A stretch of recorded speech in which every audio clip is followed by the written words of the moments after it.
Corio Bay Healthcare Group is regional Victoria's largest sports injury treatment centre, providing the most comprehensive group of health professionals for the management of sporting and musculoskeletal injuries. We have been looking after sports people since 1985 and continue to provide expert care and service to athletes of all ages and levels. The Geelong Centre employs 20 highly qualified physiotherapists who offer professional clinical treatments with an emphasis on rehabilitation. Corio Bay Health Group.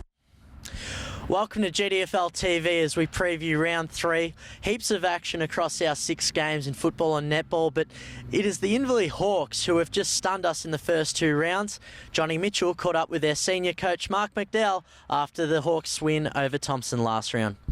Right, we're here with Mark McDowell, the coach of Inverleigh. Second 100-point plus win, Mark. You must be pretty pleased. Oh, look, really wrapped with the how we finished off winning by that margin. But I still think there was patches in the second and third quarter where we were a little bit undisciplined and probably overused the ball a bit, so still a bit to improve on, but that's not trying to be arrogant or anything, just how I've seen it, but really happy to win by that margin. Yeah, no, look, I'd agree with you completely. I thought maybe you did overuse the ball, especially during the wet periods of time, but your outside run is very impressive and you've got a good targets, not just a good targets up forward. Yeah, and look, we're really happy with our forward line. Obviously, Jack's a huge presence up there at full forward. We've got Dalton, who's a young kid who's still developing, potentially can be very, very good. And then when you pat him out with some of our other targets up there, Mick Gross, Robbie Logue, and the rest of them, they're all fairly competent forward line players.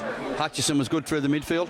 Yeah, look, Blake's a quality player, quality skills, uses the ball under pressure really well, really dangerous when he goes deep forward as well. Really wrapped with his game today.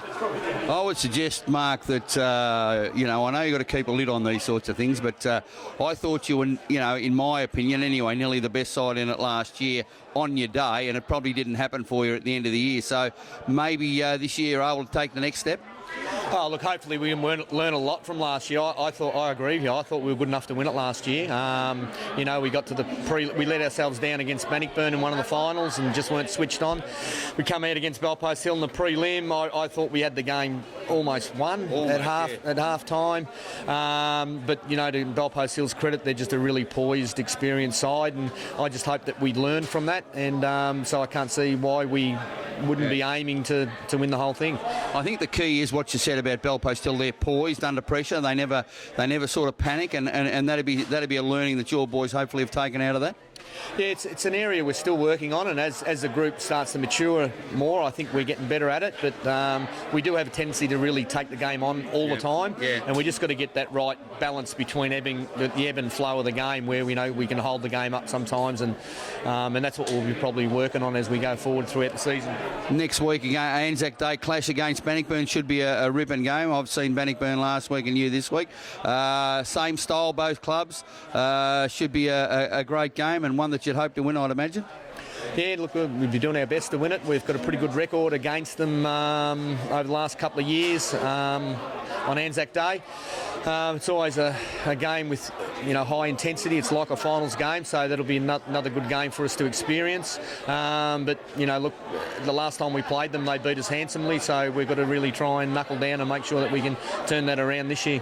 I noticed you had the 2 Muirs in the seconds today. Young Meehan has got a broken foot, so is there anyone else out? There's plenty of upside, I think.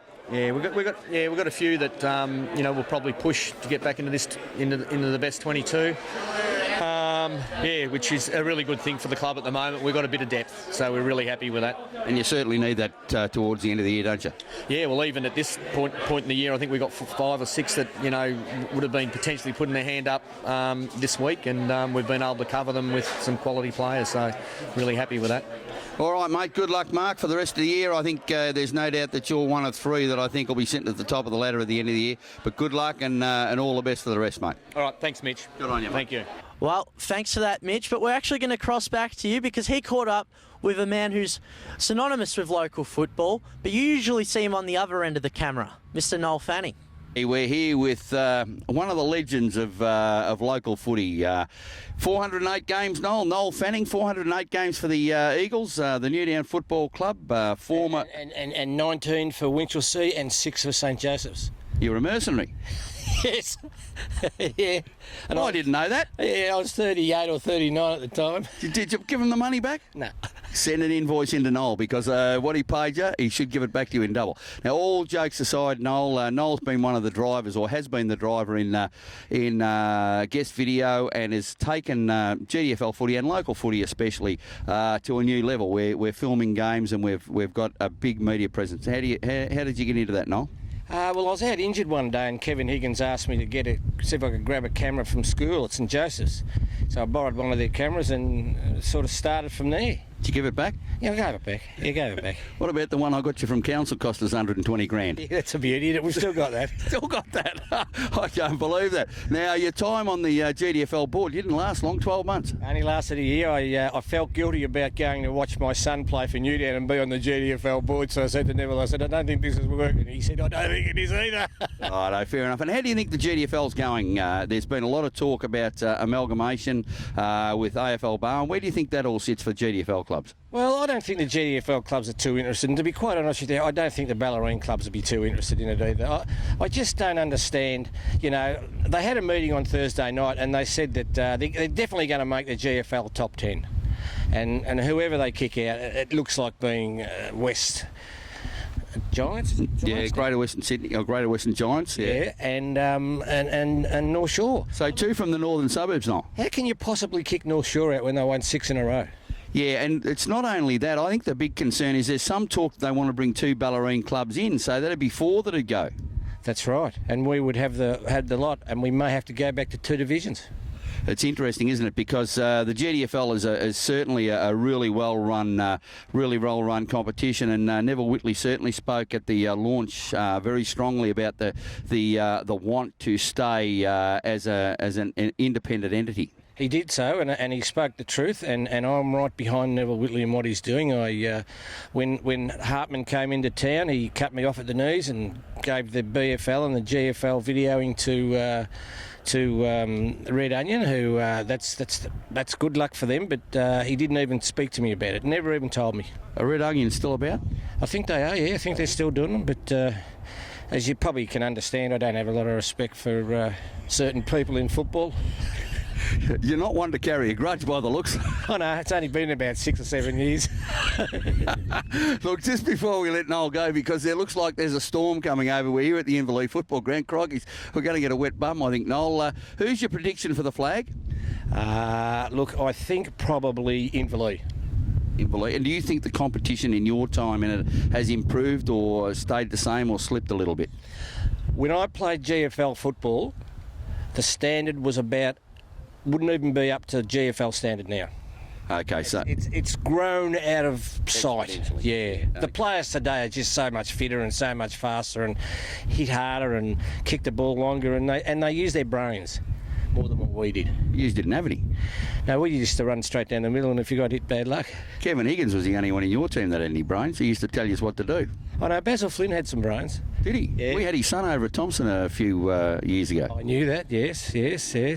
And where's he playing now? I have no idea, but I don't think he's playing at all. Look, it's been great to catch up with Noel. Noel really is the driving force behind the GFL media. I know Alex Tagani thinks he is, Noel. He's only a boy. He is only a boy. He's got a lot to learn, hasn't he? He sure has. Well, that's all right. As long as we keep teaching him what to do and everything, he might kick on one day. He might, if we keep him away from Grubby. And that's fair enough, the Lithuanian lover. Look, it's been great to have a chat with Noel today. Certainly one of the stalwarts behind local footy, and guest media were the start of it all, mate. Oh, no, it won't be the finish. It started it with Ronnie Brown. Yeah. How's he going, the great man? Well, I reckon if he eats much more, he'll explode. Fair enough. Just to everyone out there, thanks very much for this light-hearted look at what we do. We don't do much to... Hey, you wouldn't do it unless you liked it, would you? No, that's exactly right. All right, thanks very much, Noel. All the best to everyone. Go Tigers. Yeah, go Tigers. Thanks for the advice, fellas. I'll try and keep my distance from Grubby in the broadcast van. But speaking of the broadcast van, we have 2 games to listen to on 94.7 The Pulse. This Saturday, Anarchy hosts Geelong West. And then on Tuesday, make sure you tune in because we're going to cover the top of the table clash, Bannockburn versus Inverleigh. As per usual, they play off their ANZAC Day pride. And we were at the Spirit of ANZAC exhibition at the Geelong Arena, catching up with Donna Brooks. Start off. Donna, fantastic of you to speak with us. The spirit of ANZAC, what does that mean briefly?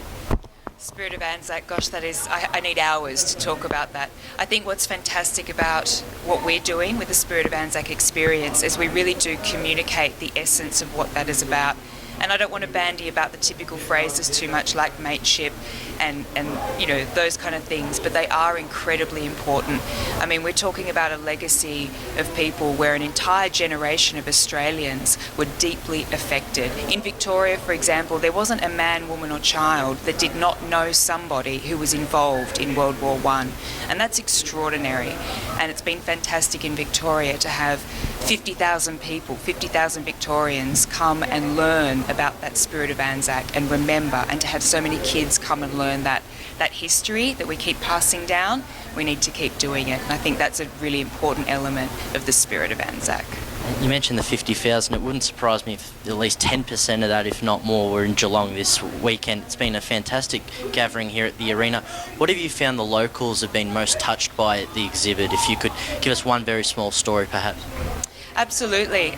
We were fortunate here to have some local museum representatives come and take audio recordings, and people gave interviews about their own descendants, their own family, their own relatives. They were descendants of people that were associated with World War I. So we had people coming in with their albums, their photos, their artefacts, their medals, their badges, and were sharing that with us as much as we were sharing that with them. And that is just beautiful. It's so incredibly important for them to have their stories told as well as hear the stories that we tell. Yeah. And sensationally, 100 years later, the stories continue. We have two towns in Bannockburn and Inverleigh. Every year they play off for the ANZAC Day match. We have about 2,000 people come to each game. That must make you proud. You know, all these people from cities to visit regional towns, and we still have such a big occasion. Absolutely. I love hearing stories like that. I think from my own personal experience, some of the best stories I've heard as we've travelled around the nation, and this is our 20th location now, we've only got 3 to go.